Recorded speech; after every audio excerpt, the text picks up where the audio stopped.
എല്ലാ വിദ്യാർത്ഥികൾക്കും പുതിയൊരുവിലേക്ക് സ്വാഗതം. കണ്ണൂർ യൂണിവേഴ്സിറ്റി ഡിഗ്രി പ്രവേശനത്തിനായുള്ള ആദ്യ അലോട്ട്മെന്റ് പ്രസിദ്ധീകരിച്ചു. അപ്പോൾ ഇതിന് നിങ്ങൾക്ക് അഡ്മിഷൻ എടുക്കണോ, കോളേജ് ജോയിനിങ്, പെർമനന്റോ ടെമ്പററി അഡ്മിഷൻ, മാൻഡറ്ററി ഫീസ് എങ്ങനെയാണ് എന്നിങ്ങനെ ബന്ധപ്പെട്ട എല്ലാ വിവരങ്ങളുമാണ് ഈ വീഡിയോയിൽ കൂടെ വിദ്യാർത്ഥികളുടെ മുഴുവൻ സംശയങ്ങൾക്കുള്ള മറുപടിയാണ് പങ്കുവെക്കാൻ ഉദ്ദേശിക്കുന്നത്. പിന്നെ മാൻഡറ്ററി ഫീസ് എങ്ങനെ അടയ്ക്കാം, കോളേജ് ജോയിനിങ്, അതുപോലെ തന്നെ പെർമനന്റോ ടെമ്പററി അഡ്മിഷൻ എന്തൊക്കെ കാര്യങ്ങളാണ് ശ്രദ്ധിക്കേണ്ടത് എല്ലാം തന്നെ ഡീറ്റെയിൽ ആയിട്ട് പറയാം കേട്ടോ. ഓക്കെ, അപ്പോൾ നമുക്ക് നോക്കാം. അപ്പോൾ തുടങ്ങാം അല്ലേ.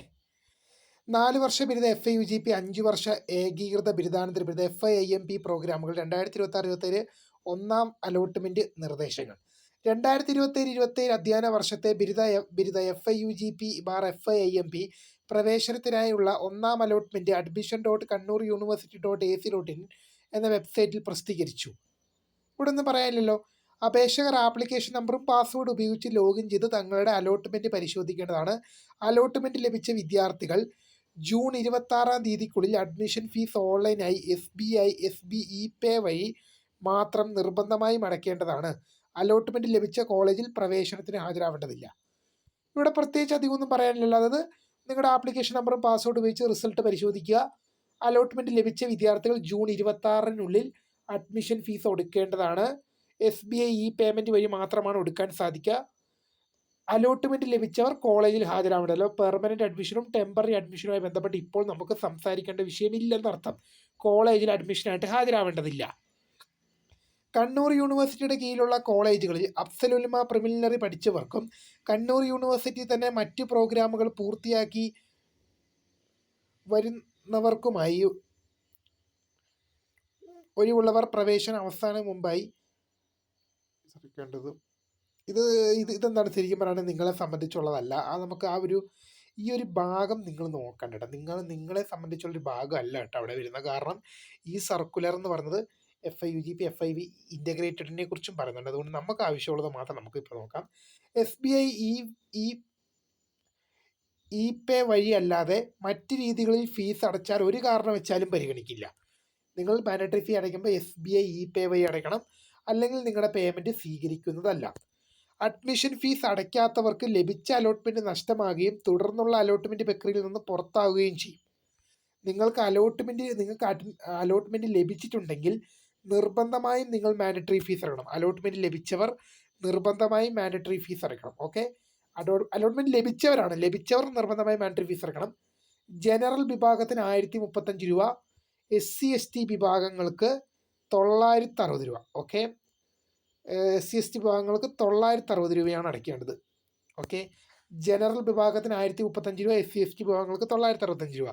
അലോട്ട്മെൻറ്റ് ലഭിച്ച വിദ്യാർത്ഥികൾ തങ്ങളുടെ പ്രൊഫൈൽ ലോഗിൻ ചെയ്ത് പേ ഫീസ് ബട്ടണിൽ ക്ലിക്ക് ചെയ്താണ് അഡ്മിഷൻ ഫീസ് കൊടുക്കുന്നത്. നിങ്ങളുടെ പ്രൊഫൈൽ ലോഗിൻ ചെയ്ത് കഴിഞ്ഞാൽ അലോട്ട്മെൻറ്റ് ലഭിച്ച വിദ്യാർത്ഥികൾക്ക് പേ ഫീസ് എന്നൊരു ഓപ്ഷൻ കാണാം. അതിൽ ക്ലിക്ക് ചെയ്ത് ഫീസ് കൊടുക്കുന്നതാണ്.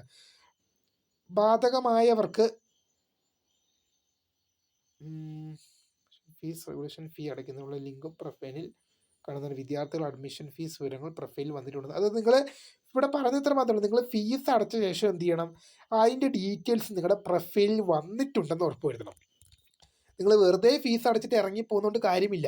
നിങ്ങളുടെ പ്രൊഫൈലിൽ ഫീസ് അടച്ചതിൻ്റെ റെസീറ്റും കാര്യങ്ങളൊക്കെ കൃത്യമായിട്ട് വരുന്നുണ്ടോ എന്ന് ഉറപ്പ് വരുത്തണം. അവിടെ ഫീസിൻ്റെ സെക്ഷൻ ഉണ്ട്, അതിൽ നിങ്ങൾ അടച്ചതായിട്ടോ വരുന്നുണ്ടോ, അതിൻ്റെ റെസീറ്റ് കിട്ടുന്നുണ്ടോ എന്ന് ഉറപ്പ് വരുത്തേണ്ടതാണ്. അഡ്മിഷൻ ഫീസ് ഒടുക്കാത്ത അപേക്ഷകരുടെ അലോട്ട്മെൻറ്റ് റദ്ദാക്കുന്നതാണ്. നിങ്ങൾക്ക് അലോട്ട്മെൻറ്റ് ലഭിച്ച വിദ്യാർത്ഥികൾ നിർബന്ധമായും ഫീസ് അടയ്ക്കണം. ഇവിടെ ഫസ്റ്റ് അലോട്ട്മെൻറ്റിൽ സീറ്റ് ലഭിക്കാത്തവർ ഒന്നും ചെയ്യേണ്ട ആവശ്യമില്ല, നിങ്ങൾക്കൊന്നും നോക്കേണ്ട ആവശ്യമില്ല.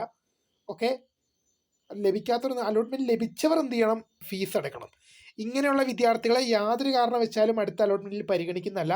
അലോട്ട്മെൻറ്റ് ലഭിച്ച വിദ്യാർത്ഥികൾ തങ്ങൾക്ക് ലഭിച്ച സീറ്റിൽ തൃപ്തരല്ലെങ്കിലും തുടർന്നുള്ള അലോട്ട്മെൻറ്റിൽ പരിഗണിക്കപ്പെടണം എന്നുണ്ടെങ്കിലും അതിനായുള്ള അഡ്മിഷൻ ഫീസ് യഥാസമയം അടയ്ക്കേണ്ടതാണ്. നിങ്ങൾക്ക് അഡ്മിഷൻ ലഭിച്ചിട്ടുണ്ടെങ്കിൽ നിർബന്ധമായും ഫീസ് അടയ്ക്കണം.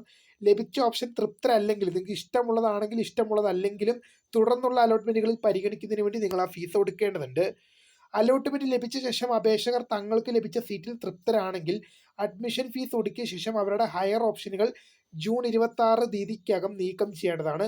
ഇപ്രകാരം സ്വന്തം ഇഷ്ടം അനുസരിച്ച് റദ്ദ് ചെയ്യുന്ന ഹയർ ഓപ്ഷനുകൾ ഒരു കാരണം വെച്ചാലും പിന്നീട് സ്ഥാപിച്ച് കൊടുക്കുന്നതല്ല. ഹയർ ഓപ്ഷനുകൾ നിലനിർത്തുന്ന വിദ്യാർത്ഥികൾ അപേക്ഷകരെ അടുത്ത അലോട്ട്മെൻറ്റിൽ ആ ഓപ്ഷനിലേക്ക് പരിഗണിക്കുന്നതും അവർ പുതിയ അലോട്ട്മെൻറ്റ് നിർബന്ധമായും സ്വീകരിക്കേണ്ടതുമാണ്. ഓക്കെ, ഇവിടെ പറയുന്നതെന്ന് വെച്ചാൽ നിങ്ങൾക്ക് ലഭിച്ച സീറ്റ് തൃപ്തരാണെങ്കിൽ, നിങ്ങൾക്ക് ലഭിച്ച സീറ്റ് ഇപ്പോൾ 5ാമത്തെ ഓപ്ഷൻ കിട്ടി, അത് തൃപ്തരാണെങ്കിൽ 4, 3, 2, 1 ഓപ്ഷനുകൾ നിർബന്ധമായും ക്യാൻസൽ ചെയ്യണം. അവിടെ ഓപ്ഷനില്ല, നിർബന്ധമായും ക്യാൻസൽ ചെയ്യണം. അല്ലാത്ത പക്ഷം എന്ത് പറ്റും?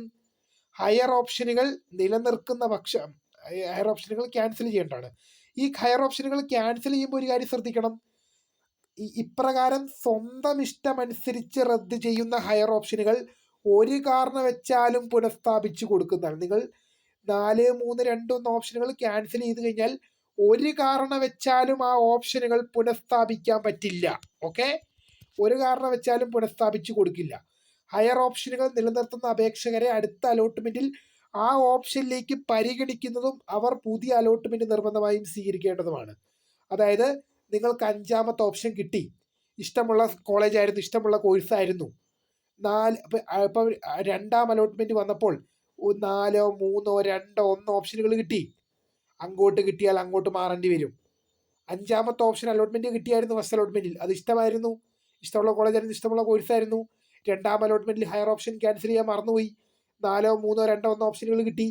അത് പറ്റില്ല, എനിക്ക് 5ാമത്തെ ഓപ്ഷൻ മതി, ആദ്യത്തെ ഉണ്ടായിരുന്ന മതി, എനിക്ക് പുതിയ ഓപ്ഷൻ വേണ്ട എന്ന് പറഞ്ഞാൽ കാര്യമില്ല, പുതിയ ഓപ്ഷനിലേക്ക് മാറേണ്ടി വരും. ഓക്കെ ആണല്ലോ, ക്ലിയർ ആണല്ലോ. 2ാം അലോട്ട്മെന്റ് ജൂൺ 27 പ്രസിദ്ധീകരിക്കും. ഓക്കെ, ഇനിയുള്ള കാര്യങ്ങളെല്ലാം എന്താണ്, ഇവിടെ കോളേജ് പഠനവും നിങ്ങൾക്ക് ശ്രദ്ധിക്കേണ്ട നിർദ്ദേശങ്ങൾ കഴിഞ്ഞു. അപ്പോൾ പുതിയ കാണുന്ന